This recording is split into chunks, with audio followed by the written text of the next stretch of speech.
fight. He has a stun. He is really strong in the early game. Doesn't need too much items if you're going for Echo Diffuser. He does so much for your team. If you can actually make sure that he have a good game. Yeah, exactly. Let's see whether they decide to go down that road, because the draft is up and running for game number 2. If you're just joining us, welcome to the PGL Open Bucharest. It is day number 1, Group A. We're in the winners bracket final, and Immortals lead by a game to 0. Winner of this will go through to the semi-finals. So big match for these two teams. Immortals just 1 game away from that semi-finals right now, and a 2-day holiday in Bucharest. Same bands. So oh no, Night Stalker left through. It tells me that LGD doesn't want to pick Benno. Because they're first pick right now. They don't even want to have any plans to picking Benno. They just don't want to deal with it. That's curious. Maybe because what? It would be maybe playing it. Okay, if Ame doesn't like playing those type of heroes. Maybe they have plans for this because Night Stalker doesn't want to play against Benno, and they don't really want to pick the Benno. I'm on board of it. Don't Immortals just take IL +1? I think that's their bread and butter. They don't have the poke now, so I guess IO +1. But Bear Rider ain't so good against Night Stalker now. They want to go back the same route. The vision is going to be annoying for him. Oh, they go this. Okay, that's the matchup versus Night Stalker that we always talk about. And they take the puck? Okay. So solid opening still. Puck can go to all the lanes, and SB just being SB against the NS. This is some of their, top played heroes, of course. This is Febby's top played hero in this particular patch, as well as Spirit Breaker. So nice and comfortable for him. I guess if they go comfort, then perhaps Dubu picks up a Chikiro here. I really liked. I'd throw that one in there. Gotta get a couple in a day, Winter. You know me. Oh. Damn it. It is by it is a really high. He's his most played hero in 706. Well, he's played it 9 times, right? I think. I mean, still, recently, yes. Yep. Jakiro is a very, very strong hero right now in the meta. Does a lot for your team. As a position 5 and flexible pick, can be off lane, can be mid in some games, you know. I really I love the hero, but not a believer in the mid, Jakiro. Oh, so LGD is taking a page of Immortals draft. Night Stalker Wyvern. Okay. I guess it's still a flexi pick for them since they do it on off lane, and I don't know if they do it on position 5 though. I'm not sure if it actually suits. I actually think this is their off laner. I don't think they're gonna. Yeah, I mean, Yao has played it as a 5. But he's not playing 5. He's playing 4. He's playing the Night Stalker. We have no idea if 357 plays. I actually prefer if they actually do Lich Night Stalker. Like, these 2 heroes can be position 5. You enable your team, and you pick 3 greedy calls with Lich Night Stalker. I actually like this kind of system more compared to like a Wyvern Night Stalker, where the Wyvern has to be really mechanical and plays really well. And they can both do their own thing then. Night Stalker goes and plays his own game, Lich plays their own lane, they're in separate situations. They don't have to work together, so exactly. we probably would see less of the missed movements in the last few games. Yeah. It's possible, I'm really happy to see Puck, of course, is one of Immortals' more played hero, but I love the way MP played it earlier today. I was like, holy shit, where's MP been? This is amazing. I mean, he was landing like 4-man Dream Coils, his spell usage was on point. It was really, really good to see him stepping it up. Yep. So right now they banned the Viper, kind of annoying hero for Spirit Breaker, can't really gank, and also because I think Viper is probably the best hero right now I can figure out 1v1 against Puck. If Puck goes to mid lane and you see that green dragon, you pretty much just want to leave the game because you can't lane against him at all, and you get bullied so much. You're decent like the first level, but then level 2 hits and you're level 3 is the point where you just want to abandon your lane. When the Viper has 1-1-1, you just can't do anything. You can never use your orb aggressively. So they take out the... Is that a bounty hunter? I think that's difficult to see on that is a bounty hunter ban. I can't see you on the screen. Yeah, it's a bounty hunter ban. It's alright, you're not alone. So they ban on the bounty, huh? So they are expecting a dual roam Spirit Breaker bounty, or maybe they want a jungling hero. I guess because what's the plan here? They saw what happened with Secret. That was the same. Oh, the offlane, right? The offlane bounty hunter with Spirit Breaker. So they kind of expect Immortals maybe to run this really aggressive lineup. They keep fighting you with bounty and Spirit Breaker. I don't know. Maybe that was what they were worried about. Track on Night Stalker too, right? For that vision during nighttime. No, you don't get the vision, dude. I know, but you still see him when he's moving. Him, but you don't get the... Yeah, of course. You don't get the giant AoE vision, but you're still able to kind of track where he is. You used to, but not anymore. DP ban, trying to get that favorable matchup, of course, as we mentioned, and just with a save hero with like Wyvern, I think makes DP a little more threatening. So the two bans here signals to me that this puck is gonna be mid, very likely. Oh, there's a Necro still left out there, huh? AA is banned. AA's banned, Pugna's Pugna's banned. Nyx is banned. Looks like a Necro game to me for one of the sides. Yep, Necro sounds good. Bat Rider's even banned too. All of them. Oh my Actually, God, okay. every single one of them is banned. If Immortals gonna take Necro here, they like I wouldn't put it past them. It's incredibly good right now. Okay, there you go, Paul. Wow, you're a genius, dude. Called it already. Honestly. It was called in the previous phase, guys. Come on, get the okay, program. He's 2 minutes ahead. Just to let you know, guys. Just Jakiro is very good against the Wyvern, the Call Yep. Embrace. Yeah. Just put your macro told pie you on. it's a Dubu favorite right now, and he I mean, plays it brilliantly, it's very good with their lineup because if you think of the support duo pairings, Spirit Breaker, what does he do? He ganks, he catches, but he doesn't push tower and he doesn't have much of a team which is fight. 'cause- exactly what which is Jakiro can yeah, do, which is so, what yeah. opposite of Jakiro Yeah. does. Jakiro does not have very good catch, Yep. but he does provide you with siege and good team fight. That's why I like this duo together, Yep. Spirit Breaker and Jakiro. Yep.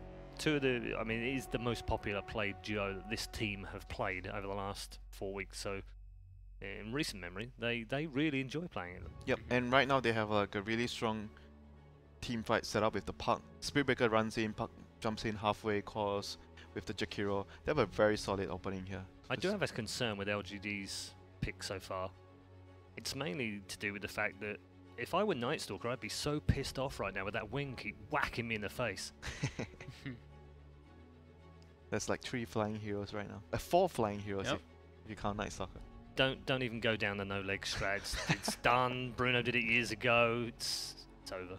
But they have wings. There's lots of wings here. We've got Puck with wings, Jakiro. It's a shame we don't have a team called Wings. Mm-hmm. Now I'm sad. You miss them, yeah? I do We just miss have them. not just have none of them. No, Not even exactly. not a single one I of the do players. miss them. Yeah, I genuinely miss them, It is a shame. and it's a real shame. They're buying using a lot of their time. I still like going back for the Lich for them, like Lich, Night Stalker, and Wyvern off lane, and maybe try to go for some AM kind of lineup. But that gives away their lanes if they do that here. I guess it's okay. But I think for their sake, they should pick the supports and keep their, because the supports are not going to do so much in this team. The That's true. cores are they're going to be enabling their cores. Still go for Alright, well, Ember's out then. still go for the Ember. I mean, it's okay against the Puck, I guess. Can't get ganked by Breaker in lane 2. You always can get the chains off. Well, as long as you know where he's coming from. And the chains, of course, for Puck, like you said. Hard to catch this hero at the moment for them. Until like Puck gets like a Blink Dagger. Yep, Necro, like you mentioned, still open earlier. Mm-hmm. I think they just need to have like really solid lanes. The catch against Ember can be dealt with Puck. If Puck wins his lane and Ember doesn't have a good start, Puck and Spirit Breaker can actually take him down in fights. Yeah. With Which the you silence. should do. Which you should do quite well. It's once like the blink kind of comes out Yeah. usually for that. They take the IO again. Okay, so it's gonna be a Jakiro core off Jakiro. lane. Yeah. Jakiro off lane. So why are they doing Jakiro off lane this game? They haven't really seen the carry. Yeah, Forev plays it. I think they just want to punish the lanes, dude. I don't know. Strong lanes. I mean, Just very strong lanes. Jakiro off lane is very, very good. In the first few minutes, if you actually help him, like, say you put the Spirit Breaker there for 1 or 2 creep waves, then, oh, okay. Underlord. We talked about Underlord. We did. Did we talk about that on the show, or did we talk about it before we came on air? I feel like we talked about it just before. I think before. Yeah. Underlord is very good against Puck, very good against Spirit Breaker, because the pit cancels the charge. And he's sort of like he's like IO, you know, you get to bring your teammates somewhere. So you sort of, maybe you can counteract the aggression that IO is, like, he relocates to gang. Obviously it's not as fast as the relocate, but you have something to actually move your team to another side of the map to help the other guys getting ganked out. So I have to ask you, Winter, since What? you're a fan of this hero, I am. What? do you Ask like me. it here? So, it's okay. I think it's okay. Because it's really good against the Puck and the Spirit Breaker. Yeah. I like it against those 2 heroes. And it's okay with Ember Spirit and Winter Wyvern. These 3 heroes have pretty good synergy. I mean, the best is Jakiro and Underlord. I personally like Jakiro and Underlord on the same team the most. Because both of the heroes work really well with each other. They ban out the CK. So they are expecting the Wyvern to be a position 5 hero with that ban. I'm trying to think what QO's hero is going to be. Especially if they ban out CK. Because I would have thought they maybe wanted it themselves. I'm sure he can play something like an Alchemist. Like there'll be a hero for him, or a PA. Well, he has Monkey King. Yeah. Oh yeah, Monkey He King. does have Monkey. And as with well. Io is one of his favorite pairings. Yeah. The Io Monkey King. I guess that seems really good. It's really good versus Ember in the lane too. You can't really protect him at all.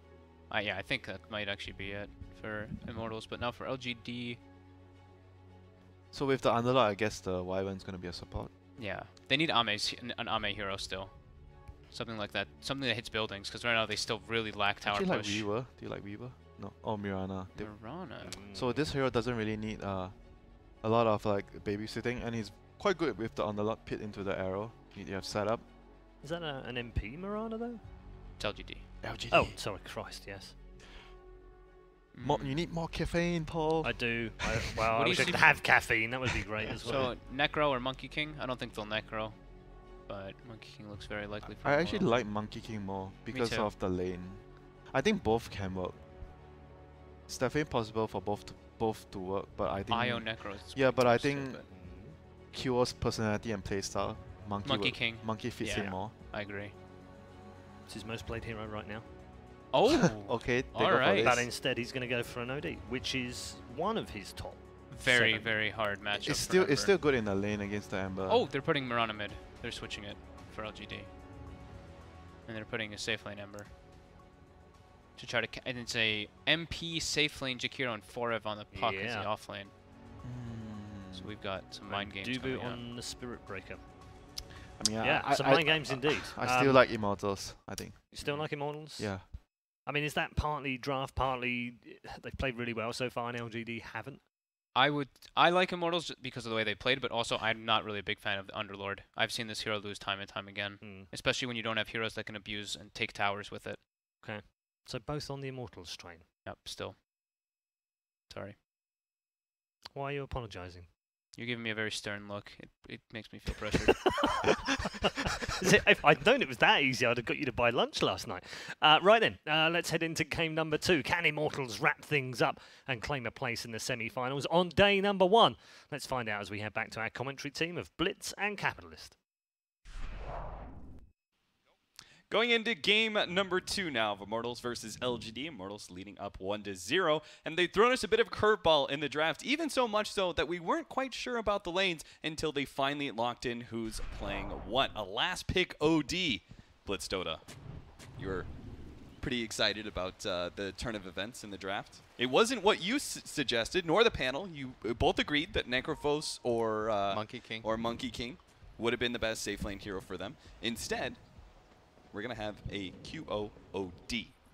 I felt like they just needed a little bit more of a frontlining team fighter.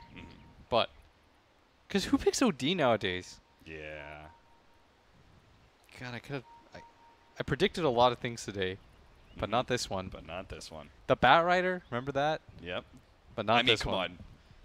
Everyone was calling the Bat Rider, Will. No. You don't get points for that. False. My sister didn't know. That's true. She doesn't know jack about Dota. I'm not even sure if she knows that Bat Rider is a hero. Hey, come on now. But yeah, they still had versatility in lanes, right? Up until that last pick, they could have done Jakiro off lane. They could have done Jakiro safe lane. They could have done Puck off lane. They could have done Puck mid. Yeah. It all wraps together with safe lane OD, something nobody was really looking for. Is it a win though? Oh, for Immortals? You want to know about the who wins what? Yeah, it's pretty good. Why? Why is it a good OD game? Because he's just nice against Ember. Like, he kind of obliterates his hero. He's nice against all these heroes. It's because you get to just, like, drain, even if you have that Flame Guard on. And OD, like, versus Pitlord's so fat. You just, like, you just make him stupid. You just, like, keep hitting him until he loses, like, the 3rd grade or something. So all these damage mitigation spells, let's say, between Cold Embrace, Pitlord's Atrophy Aura, and Spell Shield from the Ember Spirit, all going to be completely well dealt with by the OD and his Pure Orb. OD IDCs about all these spells.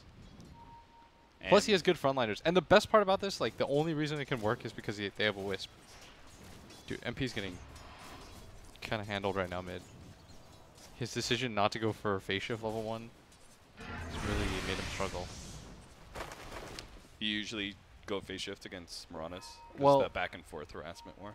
But the idea is as follows. It's like, whoever shoves the lane in gets to have the advantage in harassment. That's always how Dota's been. Sure. So you get to shove the wave in, and then you just right-click the enemy mid-hero.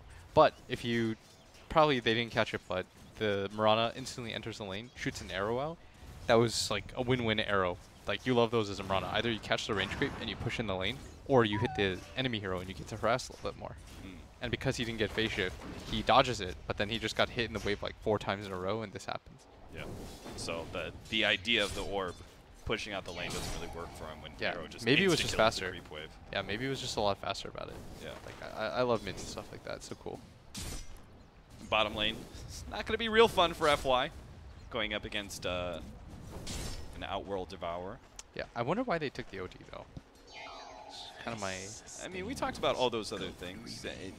Like Monkey King, Necrophos, those heroes still had problems, right? Necrophos would have a problem with Ember Spirit, and then Monkey King would have a problem with Winter Wyvern. Yeah. Here, OD doesn't have any OD's real good. problems, right? Even if you cold embrace somebody, he doesn't really care. And just more time for intelligence, baby. Exactly. Get to drop that bomb. But early game definitely favoring LGD, just because they played the lanes really well. Like, Paylord's got 14 CS, what? Mirana's crushing MP right now. Like, as a puck, you don't want to have to use Orb defensively, and he's already got Aquila. Top lane is not the easiest for Immortals either. Dubu is going to be able to charge himself away, so he won't be the first blood. We Dubu.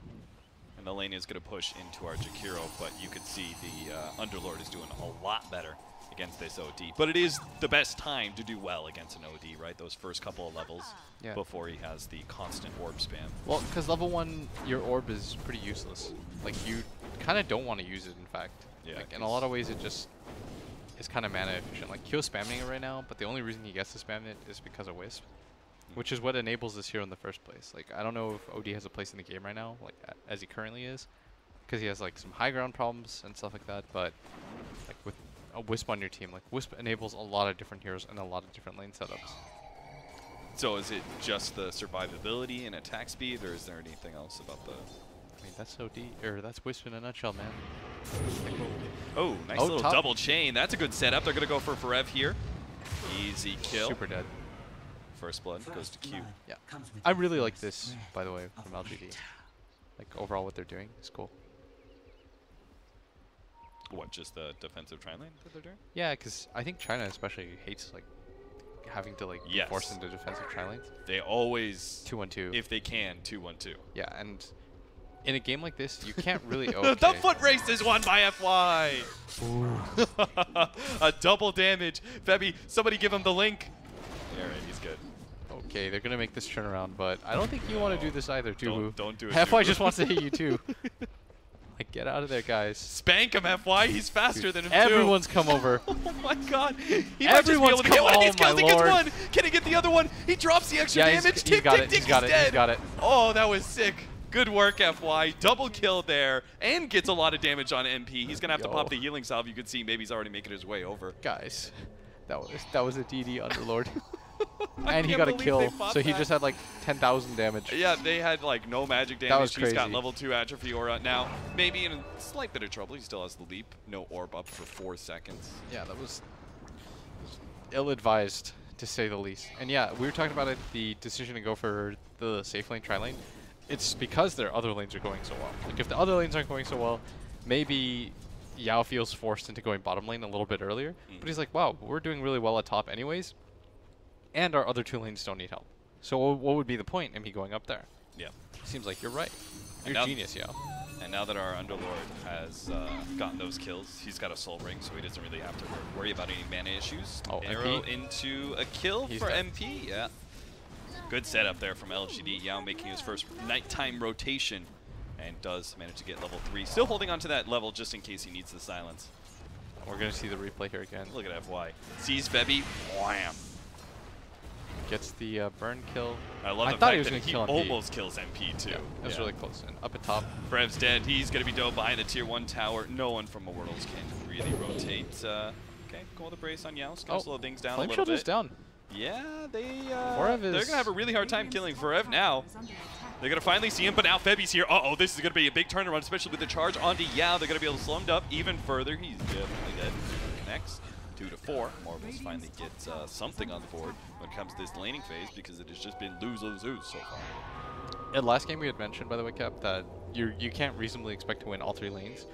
Well, LGD's kind of like, no, we can. We're going to do it. We're going to win all 3 lanes. And they did. And that is such a huge boon to your start. In Dota nowadays, you usually just like isolate somewhere and say, okay, this is where we're going to win no matter what happens in the rest of the game. Like, we have to win this lane. But so far that hasn't quite happened. And now they're going to start making more plays up at top. They grab a kill on QQQ and QO. Starting to catch up a little bit, but this Underlord is still doing extremely well. I'm beginning to worry. This Underlord, with both a Soul Ring and Arcane Boots, you farm so quickly. Start getting the higher levels of... What are you worried about, man? I'm worried this guy's just going to get too big, too fast. NA bias, typical. I mean, I was cheering for FY getting the double kill, so... That's true. Oh, QO Here comes a charge from Yao. He is so dead. He's going to try and save himself. That'll just lead into an arrow for maybe... Or not. Kind of misses that one. They still manage to get the nuke to finish him off, but MP with big coil tries to make them fight underneath his tier 1 tower, but doesn't really have the damage to kill any one person. Febi's here to help him out as well and does actually have the extra spirits, so Yao tries to go for that kill, but ends up just dying in the process. Up at top lane. They lose that tower. Tower down. Dubu protecting Forev as he continues to push out back over to FY. He's trying to get the TP out. He's good. Okay, I just realized why Underlord's so annoying now in this game. I put it together. Because Puck versus Underlord is really annoying. You can't burst him down. Yeah. On top of that, the pit makes it so that you can't phase shift either. Get out, yeah. Oh boy. That is a problem. Like normally Puck's advantage, if everyone in the world hasn't figured it out at this point, is that like, yeah, you get to burst, but you get to repeatedly burst because he's so hard to kill that you can just refresh your combo like 3 times on somebody until they die. And it's impossible to die. But when you have that pit, it's really annoying to play against. And you're not even going to be able to burst anybody down in the first round for sure against an Underlord who's going to be building pretty fast pipe mech potentially. Guardian Greaves. There's going to be a lot of sustain on LGD, and it's just going to be hard for Immortals to be able to finish these heroes off. Yeah. I think China, one of their really glaring issues is that they haven't been able to enable their offlaners. Like every game it seems that their offlaner just gets like crushed. But this game is different. FY is getting a lot out of the offlane right now. That bottom. Good pit timing there, right as Febi tries to charge forward with QO to try and fight this one out. But maybe he's here with the extra bit of burst damage, going to lead forward, does manage to get the Starstorm out to finish off the OD. Now turns to Febi, who's going to get right-click down pretty easily. Last one up for Rev. If you can land the arrow, it's an easy kill. If not, it's going to be a whole lot harder to dive behind that tier 1 tower. But maybe he's apparently going to go for it. Trades probably about 3 times the amount of damage that he dealt to that twin-headed dragon. But it says worth it, I guess. Yeah. Still getting those 2 kills. Like, that's pretty much... Like, he grabbed both of those by himself. Grabbed the OD and the Wisp. And his net worth is just shot up. It's 1k ahead of everyone. Of course, the team fights are really going to be what determines things. But this is an OD that's quite underfarmed. Like, this hero needs a lot. You need a Hurricane Pike to fight in a game like this. So that you can disengage off the silence in the pit. Probably need a Blink Dagger at some point too, to be able to have follow-up, so the Wisp can just sit behind and tether to you when you go in. Like, this game right now is kind of complicated for Immortals, because in the last game, you could say that they definitively won at least 2 lanes. But in this game, it's like you kind of did okay in every lane, but you still sort of lost individually in every lane. Yeah. Now, they got Forev this tower, but he needs to be a bigger impact in this game, and he's going to try and help get the kill on FY. FY does have his ultimate, though, so very unlikely. They're ever going to be able to pull that one off. And now, an Underlord. I love this fact that Underlord's just going to be able to stand in front of most of these Jakiro pushes. Obviously, he couldn't do it in lane, but now that we're moving outside of the laning phase, it's going to be pretty tough for Forev to quickly get these tier 1 towers down. Maybe he'll chip it away with liquid fire, but he won't get creeps on it. That's what makes Trick Hero so good, is that you can be a non-committal hero that just attacks things from afar, grab a tower over time. Always have to force somebody over. But Pillor's different. He's not really a space creator. There is something scary though for me on LGD side. It's like, how do you really set up fights? You have to... Their initiation and their disable is a little bit weird for me. When Immortals grabs things like BKBs, like the game becomes 10 times harder. Yeah. And MP gonna find. Silence up, coiled as well, stunned by Dubu. Easily a huge kill. brought down by Immortals. Yeah. And that Ember's had such a rough time of it, and they're hitting a tier 2 with like an OD. Yeah, and it's working though? It's working. I mean, nobody wants to make that rotation really now. Cap, they need to rotate. Where's our Underlord? Underdog has to be up there. Where's our Underlord standing in front of the tower that we talked about? Looks like Yao and Maybe are going to be able to find a quick pick up here on Retreat. Dubu. And now, see if they can catch a little bit more, especially with the Underlord Ubering in. MP, he's going to be able to TP out. Looks like everyone's going to be able to get away, except for maybe Febby. Dude, Febby is so dead. I've not sure if the arrow scouted him out. seen anyone more dead? But why though? But why? But why though? I mean, if they can charge and bring somebody back, that's still terrible. Dude, that's a crazy idea. Don't suggest that. All right, Febby, Febby, don't listen to him. Just die. You bought 13 seconds of time. That's not insignificant. Like, that's still time. In exchange for a 90-second cooldown? Yeah, but whatever, man. Cooldowns are meant to be used. Oh. OD. He's going to be found. Silence. Midas something before you die. You're 100% dead. Just turn. Midas. Just turn. Oh, he thinks he can live. You fool. He's wrong. That was a big creep. All right, Grant's real disappointed in you, QO. Everyone is. You're being brought into this NA region. You need to start playing like an NA player. You need to start. The Midas is imperative. Think about the amount of gold. I've done the math, Cap. He's losing a lot of gold. Wow. That is some striking math there. Maybe nails the arrow on top of the pit. FY. Oh, they're just getting run sets over. up an easy kill for them underneath the tier 1 tower too. So LGD with his Mask of Madness on a Mirana. You want to handle that one, Blitz? You down? Somebody else suggested this build to me recently, and on paper it kind of sounds okay. Like, Mask of Madness as an item is just really nice. It's low-cost mana. It allows you to farm Ancients, which, wow, look at what he's doing. He's hitting Ancients. Because that's Mirana's problem is that, yeah, you have flash farm, but your mana pool really sucks, and your mana regen's really mediocre. So you don't want to have to Starfall every single creep wave. Right. Being able to use just like 25 mana Mask of Madness, hit creeps. Really nice. So this right-click build from Mirana that, you know, doesn't go the Aghanim. That was the thing, right? Aghanim Scepter solved a lot of your farming issues. Exactly. You could just double, you walk in, you just like commit a single Starfall, you grab a creep. But what this Mask of Madness does is, even if the problem that this hero used to suffer for is like, if there's a lull in the game, like you can't really farm neutrals very effectively. But with the Mask of Madness, you can farm Ancients. And that's such a huge boon to heroes like Mirana. Now, it seems to me that if he just got mana regen, he'd still be able to do neutrals okay. Yeah, but maybe he wouldn't do Ancients, and his Ancients just way more important. I think Ancients are MP. MP silence up to start this fight. That's a great setup. Godlike maybe already. Doesn't have the arrow, but he may still be able to chase down some heroes. Yao. He's going to wait for it. Uses the Void on the OD. The relocate does manage to save him, so it looks like this is just going to be a wisp kill on top of that. I don't know why that looks so funny. It's like, Febby was facing that direction, and then he just like looks the other way, books it. Like, this is not happening. Maybe Dubu's charge. Yeah, Dubu when he's just like, alright guys. Thought about it for a second. Charge on the Ember Spirit. Get him. Bash him 5 times in a row. You think he's going to take 5? Oh, they bring in all of them.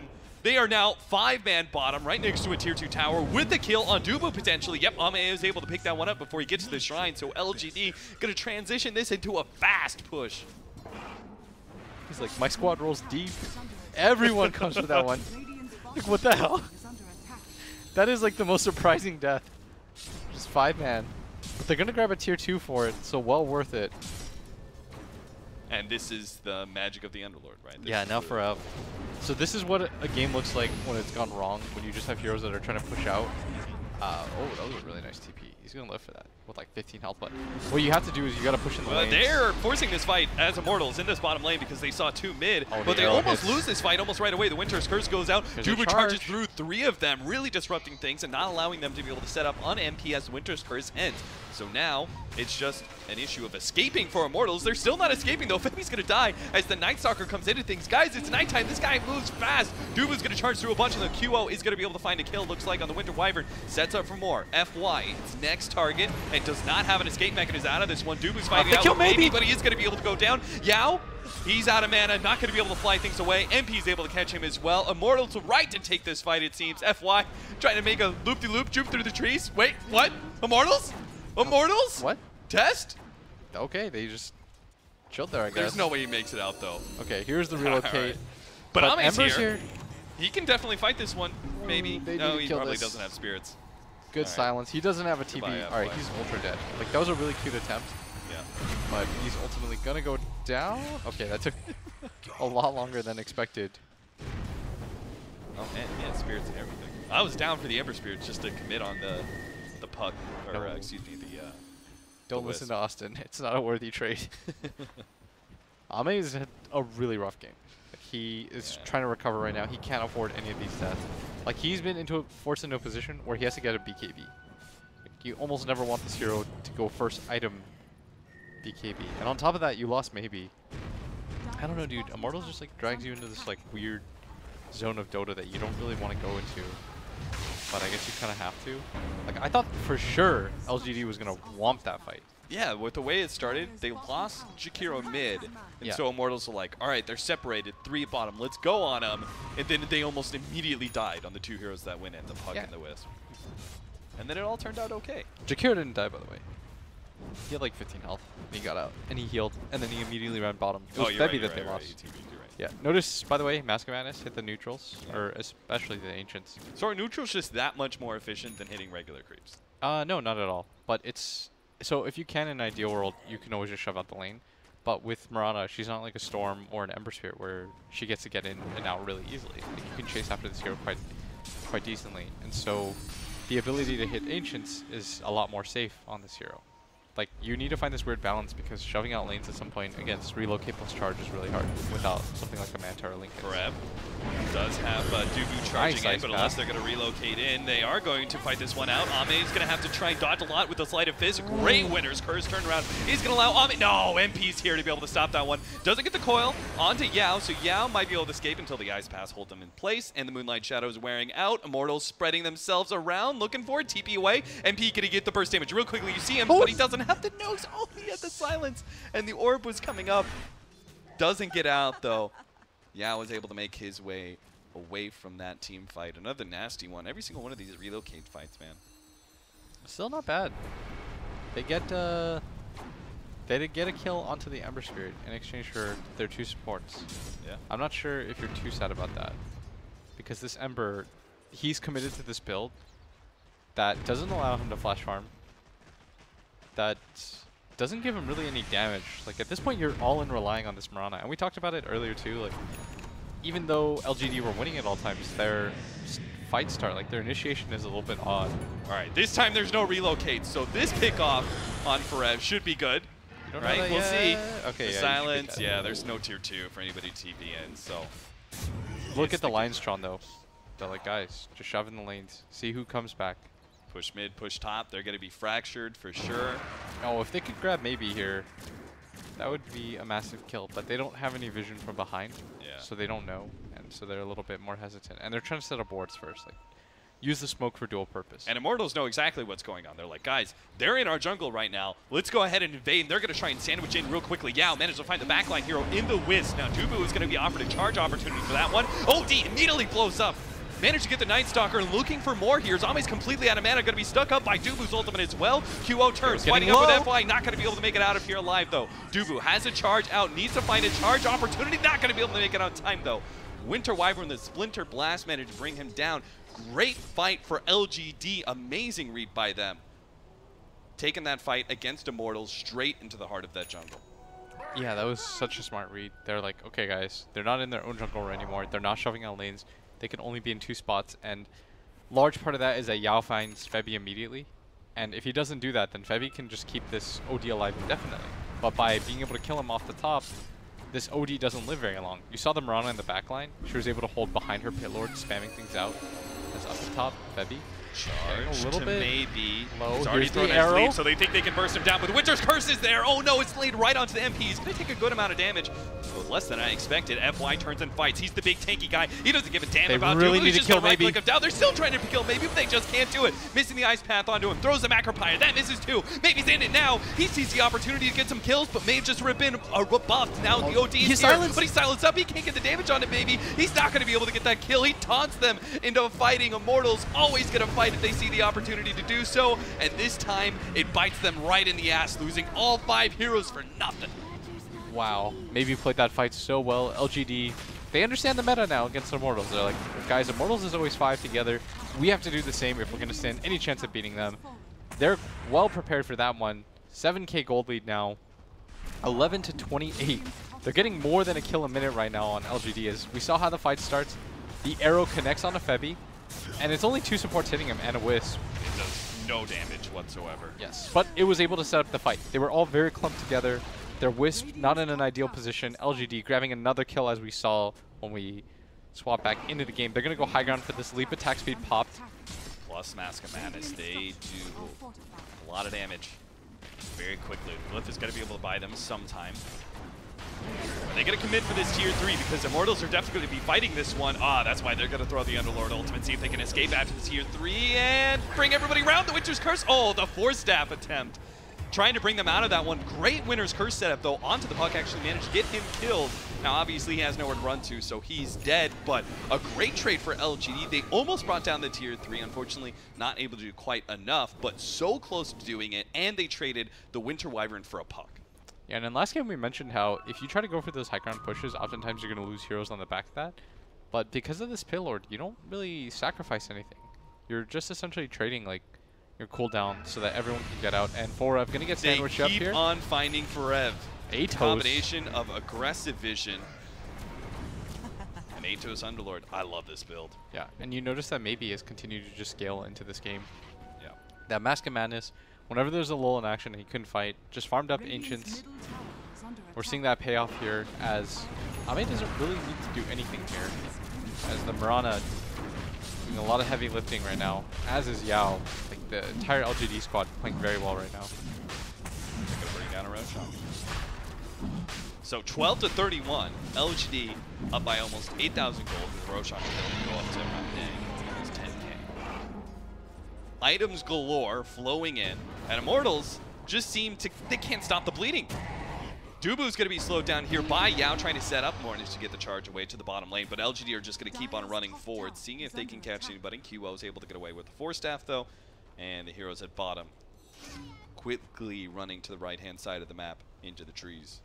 Yeah, and QO barely behind maybe in farm, but if you just look at what his net worth is tied up into, like this is a Midas, he has drums, That's like awkward. he needs a BKB more than anything. Yeah. The rest of his items are okay, but they don't help out too much against the Sphere.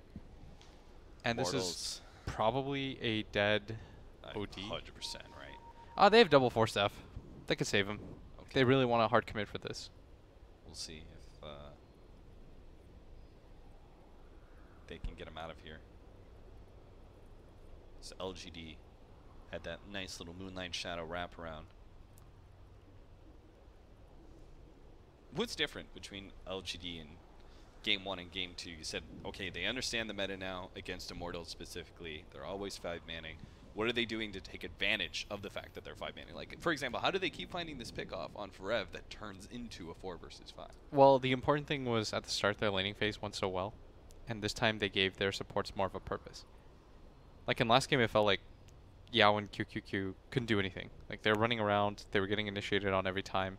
Remember that one play that exemplified all that was when they went for that Wisp up at top, and they grabbed nothing, and they got raxed almost. But in this game, like their supports are able to have purpose in this game. Like they can go around the map and do stuff. They get to kind of have a game, so to speak. So Night Stalker did his thing, you know, Yeah. going mid, And so etc. What was Wyvern's job in this game? Wyvern's job, like they just played the safe lane tri lane, and he sat really far back. So anytime you just get this aggression. Everyone runs away. F1, forced F2, into the tier 3, and Pit only going to be able to snag Forev here and miss out on the arrows. So LGD not able to get a pick off that they're hoping for, but will probably be able to get this tier 2 bottom lane. Ame starts going on MP now. There is still Dubu in the trees here, so this is why MP is going to try and fight this one. They have to relocate as well. They're going to force a BKB use by Ame. But Ame could slow them down if the rest of LGD can actually just get here. He's already rooted up one, managed to get the Rod of Atos. Jump over to his orb, but MP's not going to make it far. Ame hot on his tail here. Jumps to the trees, TP's out. Ame is unable to find him for the second set of chains. Yeah, BKB extended too. Still, not bad at all for LGD. There was always the concern that maybe has to be that solo damage dealer. But, I mean, he's doing it in spades right now. Like, the positioning and the fights are too good. Yeah. But eventually, Ame does have to start taking some of that lead as he the does. OD gets bigger. He can only do so much in a game like this. Right. Like, that's why, even though there's a 10k lead on the side of LGD, there's, like, some trepidation in my voice. It's not that I favor one team or another, but it's more just lineup-wise. You want to continue to snowball, and you want to start taking racks pretty soon if you're LGD. So that, of course, is a bit more complicated. Can you give me numbers behind that? Like, with a 10k gold lead in this lineup where LGD are at, like, what do you give their chances to win this game? Probably like 80%. Okay. There are a lot of different lineups for, like, I'd say with 100, but I feel really comfortable giving this a solid 80 as Arrow barely whiffs. So LGD definitely very good control of this game, but there is that chance for Immortals to make the comeback, especially in one of the hardest parts of the game, which is pushing high ground for LGD. Yeah. But the cool thing about this lineup, we talked about it ad nauseum, is Pit Lord. He's always going to just give you that get out of jail free card. He has 2,000 health and a hood. You're not going to die. So in that case, I pose to you, how do you deal with a Pit Lord team that's sieging your high ground? You got to shove in the lanes. Okay. That Just never give them that opportunity? Yeah, you just got to shove in the lanes at all times. That's Okay. the benefit of having Puck plus a Wisp, is that these heroes will just let you shove in lanes non-stop. For free. Like, MP has to play it a little bit careful, but with the Yule Scepter now, it's a little bit harder to kill him. Oh. That's damage. Showing the power of the Mask of Madness. It's going to run into as well. Immortals have this really annoying lineup that they can hold high ground with. Like Puck plus Jakiro, they just... The Dragon Brothers. They just throw spam spells down into the low ground. Yeah. But, no, not the time to do it. They need a better pick-off than just a Spirit Breaker, right? I Need don't something know. real They have Aegis. hard and concrete. I kind of wanted them to go for it. Well, they're going to control the lanes for now. We still have a little bit more time on the Aegis. And you said that's one of the most important things, right? Use the Aegis to control the map first before pushing the high ground. Yeah. I think it's really bad when you just grab an Aegis, unless you're like 40k ahead and you're just like AFK to base. For the most part, when games are close, use the first Aegis, get as much map control, grab all the tier 1 towers, grab all the tier 2 towers, and fan out the bottom. You can see that right here. But they are really far ahead. They've pushed in both mid and bottom, going through top lane and already brought down the tier 3. Leap forward by maybe. He's going to go for this. Jakiro is unable to finish him off, though, as he's disappeared by the OD. Great Winner's Curse going to do a lot of damage. Now the OD followed up on, gets off the BKB, though. And all that magic damage is for naught. LGD are still going to try and chase down some heroes. But again, another save from QO. Keeps on imprisoning up Forev right as he's about to go down, while MP is trying to deal with the rest of them, but had to jump back to his orb. It is still LGD, even if they didn't get a big kill out of that engagement, are still more than tanky enough to be able to take at least the melee racks here, potentially range racks as well, as the OD no longer has that BKB to protect himself, so he has no defense anymore. Aegis goes down. And maybe right next to the tier 4s comes back for a second life. I love the fact that LGD as a crew backed up to maybe to try and protect him here. Moonlight Shadow, though, goes off. They're still trying to find this one. Finally, he does manage to get off the ultimate, but here comes the ultimate from FY. Hoping to be able to carry everyone to safety. Also getting a kill on Dubu on their way out. LGD still losing nobody for that full lane of racks. And they use the buyback and the OD. They got a casual kill on Dubu at the end, too. It was like, screw you. That's always what I think of when, like, you're getting ulted out like that. All right, okay, they're just straight up like, okay, guys, this game's over. No longer wasting any time on this. We talked if you don't get kills on the retreat, then that's how you know you're really far ahead. Like you have to get just some kills. So was there really no like strong tactical play to beating out that 5-man push in from the underlord? Once you lost your lanes, which LGD were quick to do with the Aegis, they pushed in mid and bottom lane. You don't think there's really something they could do to be able to stop that kind of 5-man push? I don't know. The game is really complicated. Yeah. They set up fights probably a little bit more sloppily than they should have. Like that top engagement was the game cincher for LGD when they took that initial one where they went back into their jungle. They lost 5 for nothing. Yeah. It did look promising for a second when that bottom fight went so well in favor of Immortals, but they were just a little bit too far behind. All right. Well, series even up at least. We're going to be able to see a game 3, one-sided game 1, one-sided game 2. On to a break. We'll be back with game 3.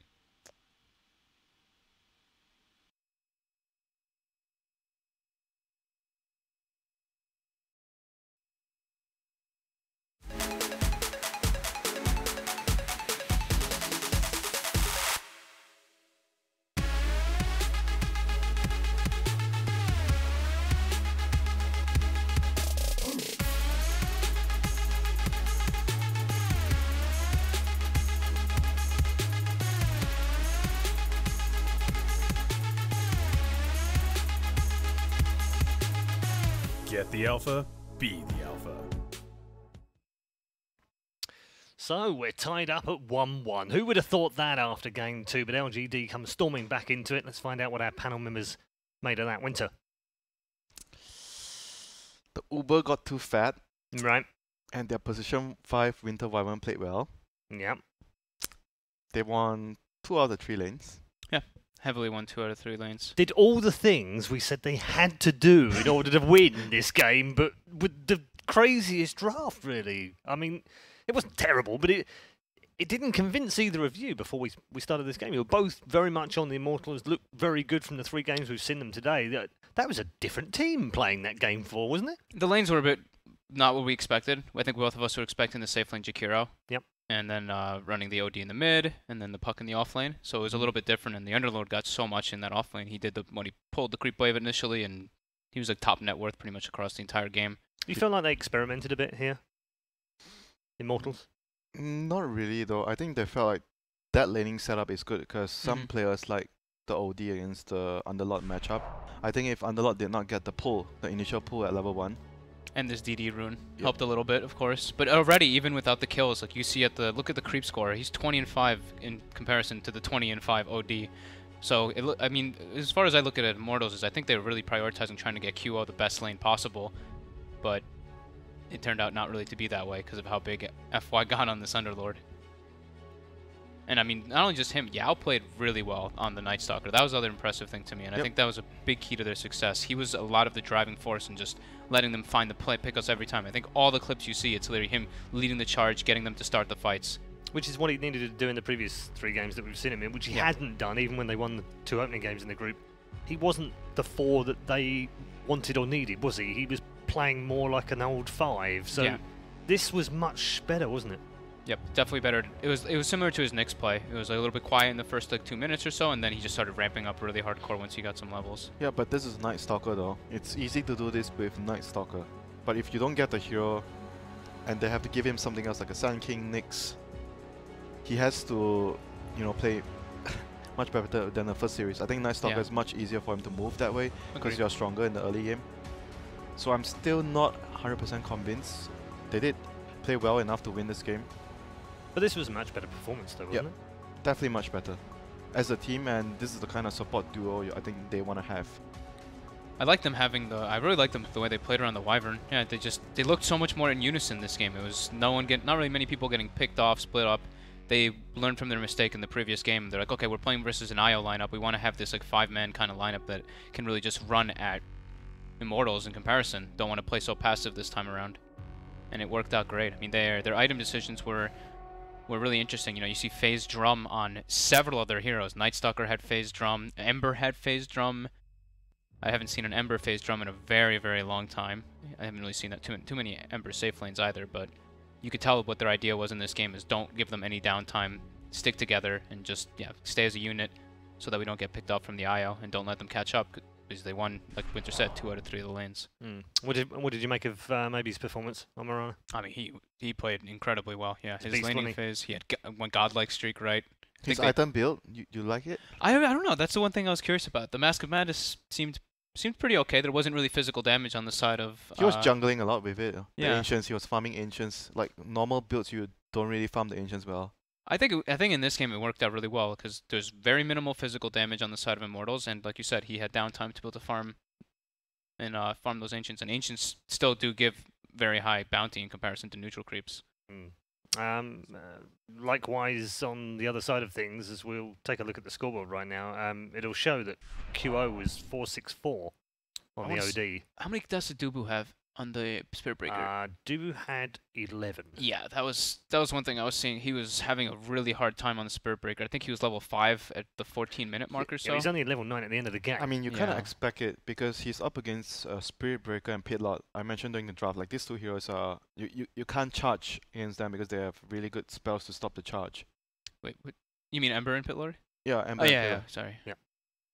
Yeah, it is definitely a tougher kind of matchup, and they ran it as the 4 or as the 5 as well this time, which usually it's Febby playing it. And Spirit Breaker in a losing game, like when you lose the early game as Spirit Breaker, you really feel like you don't do anything after the early game. That's a hero that you pick, you want to win the early game. You don't want to have problems in the early game. But they lost 2 or 3 other lanes. Our MVP for this game is maybe on the Mirana. I refuse to call him this new name. It's rubbish. Somnus. I'm going to stick with maybe. 17-1-10. He almost had more kills than he did levels. He didn't even get his 50 damage talent when the game ended. That's when you like really start ramping up as a Mirana, but he's incredibly farmed in this game. I guess the Mask of Madness makes a lot of sense. Yeah, it helps you farm. Yeah, it's really good. Definitely helped that, it's didn't really it? nice. So yeah, good performance, and has drawn his team level. I mean, I know you both went for Immortals, but is it a genuine surprise that LGD have managed to pick themselves up off the floor and get back into this game? Yeah, very much to me. I didn't think that they will be able to actually come back after the first game and what I saw in the first series. But this game showed that they had a lot of character. They adjusted what is wrong, and they picked accordingly. They need this traditional kind of like Lich, Night Stalker. The Wyvern worked for them, so they might stick to it, and it's also a deny pick because Immortals like the Wyvern in their opening draft a lot. So it could be a good recipe of beating them again. Night Stalker seems to just be the trend of the team that wins. Just makes the game so much easier to play. Yeah, it definitely seemed to feel like that at Starladder as well, didn't it? Just starting to kind of come through, and you think, okay, this is a key part of the game plan. It's like the hero strong. It's just, but it enables the way that they play. It makes it just. You can just like group up around this Night Stalker. It's like the first night time you get a couple kills, you get that huge momentum going for your team, and just makes it easier to play as a unit. Yeah, because the meta is like basically a lot focused on the lanes, and that's precisely what Night Stalker gives you, the laning phase, and he gives you vision on top of that. That's like a huge bonus for a hero. Like in previous patches, maybe you see like an Ogre. You pick an Ogre to win the lanes. But then after the laning phase, what does the Ogre do? He bloodlusts. Yeah. Bloodlusts the cause, but he doesn't give you vision. He doesn't give you like a silence to catch. The silence is so good, honestly. It's like every single time I see these fights, it's like, oh, he's gonna be silenced. Okay, the whole fight's just over because this guy's silenced for like 6 seconds. He has the flying vision to help him get the important silence on like a key hero. And cast range talent. Makes it really nice. You always get that successful cast off from a distance. And he's really, really good late game with the Aghanims upgrade. Yep. Like he's pretty much one of the perfect position 4 heroes. And some teams even run him on the off lane because it's we have seen that, yeah, it's still quite good on a core position if you give him more farm. What can you do to shut him down? Make his life difficult. Group up, I think you kind of. That's why Venom is really good against Night Stalker. Yeah. But most of the teams, when they plan to first pick a Night Stalker, they will ban out the Venom. Because Night Stalker does not want to go up against a team that sticks together. It's pretty much the same as the Bounty Hunter draft. You pick Bounty, you don't want an enemy to group up. You want them to split up so you catch them. In fact, that's in part why they picked Jakiro too, right? Because they wanted to be able to get like grouped up and be able to push down towers and take advantage of that Night Stalker, but they weren't really able to. I guess the rest of the draft should make up for what Night Stalker is lacking in terms of the group up and the pushing. Yeah. Overall, it's just a very difficult hero, very frustrating hero to deal with. Okay, we're going to get into our third draft very shortly, but let's dip into our social media questions once more and take another one of the questions. Do keep them coming, of course, and we'll try and get as many on air as we can over the next 4 days. Can a team's success translate into the growth of an entire region? I guess partly prompted by our friends from South Korea here. I think it definitely helps. Like, when the local team sees a team being successful, they're gonna have more motivation and more sponsors will come in to run more events. Hey, maybe we can actually get another local team to, be successful out there. Definitely helps. I think if it's like, depends on what you mean by success. Like if a team just becomes like the winners of a lot of things, then it gives other teams chances to just qualify for tournaments, because then they're like, oh, this team's invited. We can make our way to get our chance to qualify and not have to deal with that team that usually always beats us. That's the sort of process effect, isn't it? Yeah. Of can we get more teams in? But I think, picking up on Winter's point of view, I have seen this, not just in Dota, but other games as well, where a team is successful from a region which perhaps hasn't seen much success before. And I think of the original Immortals team, who are now at SK Gaming in Counter-Strike. It came from Brazil, geographically very challenged in terms of how they play and where they play from. So they moved to North America, they play more in North America, they get better, they qualify for majors. Then they start doing better at majors, then they win majors, and then there's a second team from Brazil that comes through, and they're very good, and they go to Immortals, and so on and so on. So it seems that can actually work, but I guess the question more relates to Dota. So we haven't necessarily seen that, I think. We've seen pockets of it. I think of the Greeks, obviously, with Adfinum and now Mousesports, coming out of a country which... I think Pinoy teams as well, very similar. Yeah. South America, I think Peru, Peruvian teams absolutely have come through. Yeah. I always look at these regions and you sort of think, great, I'm glad there's a team from there now, because it means we're more global. And I've always said, I think esports should be global. But we haven't necessarily seen multiple times. I thought of this before with MVP did well at TI, I think it was TI 5. Where they did really well. It was kind of a breakout moment for them, and everyone was like, wow, where did the Koreans come from? We didn't think they were very good at Dota, and they haven't really played Dota in that region. They played other games.